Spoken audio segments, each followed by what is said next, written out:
Искам да кажа, че след първото изпълнение на следващата двойка, социалните мрежи се пръснаха от коментари и сърчица. Надявам се и днес танцата им да предизвика медийно цунами, да видим как минаха интензивните им тренировки.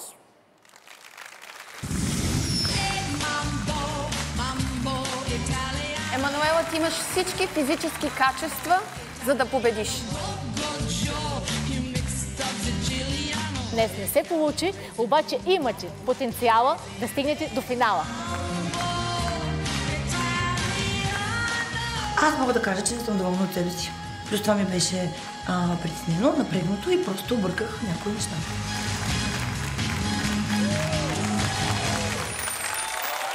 Заграхме ли вече? Още малко. Следващата седмица имаме фокстрот. Движенията са много по-бавни. Да, и знам, че има и такива... Има потъване, да, има издигане. Аз по принцип съм по-темпераментна и по-енергична. И това ми е леко... направо се ми е странно. Минаваме през петта. Сега издигаме нагоре от опорния крак. Следващата стъпка не е на пръсти и следващата пак е на пръсти. Петта, пръсти, пръсти. Това е лесно. Единствено ме притесняват поддръжките, от които ме е страх, но... Страх ще да ги направя. И сега? Надолу. Не! Как надолу? Направо ми се завива свят. От тук трябва да пускаш надолу. Пускай. Как надолу, бе? Пускай главата! За да стане по-уверена и да се използва повече тялото в такива поддръжки, смятам с елементарни упражнения да я накарам да се стегне. Регулирай си дишането. Не мога.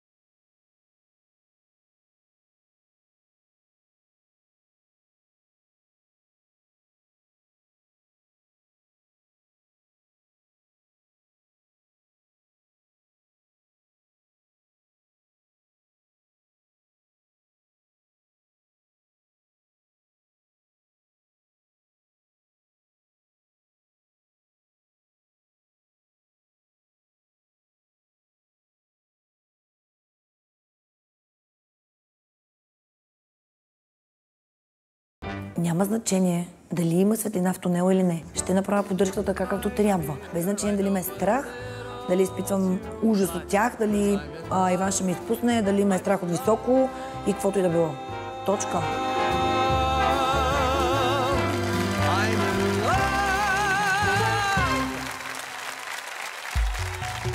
Дами и господа, за вас фокстрот на сцената на Dancing Stars ще танцуват Емануела и Иван.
Да.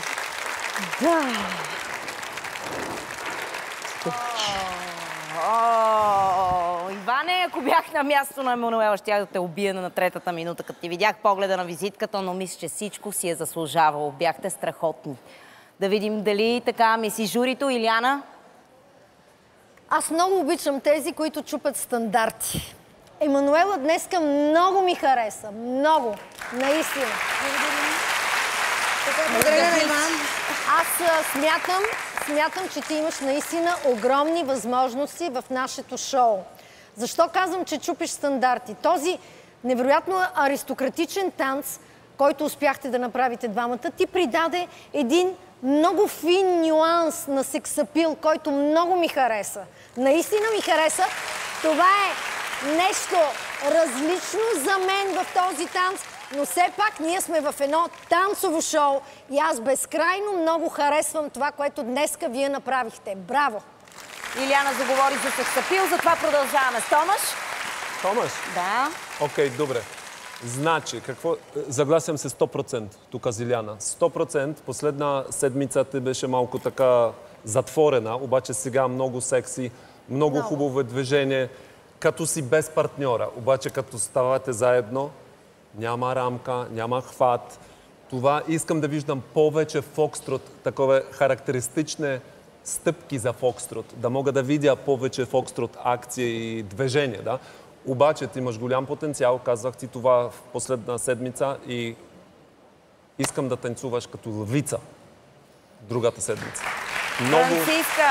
Взимай в ръце, танец и айде напред. Франциска, ти видя ли фокстрота? Аз го видях фокстрота и аз продължавам да твърдя, че ти имаш всички физически данни, за да спечелиш. Продължавам да го твърдя. За напред какво искам от теб? Искам, когато си в хват и танцуваш стандартни танци, да си повдигнеш малко гърба. Когато ти си повдигнеш горната част на гърба и на гръбначния стълб, тогава всичко друго ще се отвори и рамката ще ти се подобри, и контакта с Иван ще си се подобри и ще можеш да му вярваш още повече. Кое забелязвам тази вечер? Че тази вечер ти му вярваш повече от предната седмица. Права ли съм? Да. Браво. Галена? Браво. Най-добрия фокстрот до момента. Емануела, талантът ти разцъфна тази вечер. Това, което аз видях, нямаше нищо общо с миналата седмица. Имаше прогресивно движение, имаше припълзване по паркета. Все едно, че правиш фигурно парзалене. Аз съм не съгласна с Томаш. За мен имаше фокстрот, имаше един много добър фокстрот. И това, което много ме хареса, наистина беше своята емоция. Имаше една комбинация между една невинност и една лукавост едновременно. Много добра работа. Да, трябва контрабаланса да проработи повече. Това става от release of energy. Трябва с издишването си, от енергията си да изтеглиш главата, а не мускулно, за да не се изморяваш. Но това са наистина много малки детайли. Като цяло беше много, много добре. Продължавайте така. Коментари. Иване, продължай да я мъчиш. Много добре ти се получава. Заповядайте сега при Краси. Той е по-обемната половинка от семейство Радкови. Другата половинка на име Станислава Ганчева в момента дебне зад декорите и снима с скрита камера всички пикантерии и неща, които не са за показване. Но тя е истински професионалист, ще й покаже още този петък в 22:30 в специалното издание Dancing Stars Extra, така че звезди, внимайте какво правите в бекстейджа. Сега е време за оценки. Краси? Не става лесно. Тормоз трябва, Емануела. Тормоз, но баше този фин сексапил, който аз го нямам, разбира се, аплодисменти. Браво. Фин! Какво се играе? Не, той Иван ги изкарва тези неща от мен, така че аплодисменти за него. Браво, Иван, изкарва и все повече такива неща от нея. Аплодисментите са и за двамата. Както и оценките, разбира се. А сега да чуем оценките на уважаемото жури. Уважаемо жури, моля за вашите оценки. Франциска Йорданова. 6. Томаш Папкала. 6. Галена Великова. 8. Илияна Раева. 7. 27 точки! Браво! Номерът на Емануела е 17-6-4-5. Не знам дали вдига лично, но със сигурност това е начин да я подкрепите, за да продължи да танцува в ефир.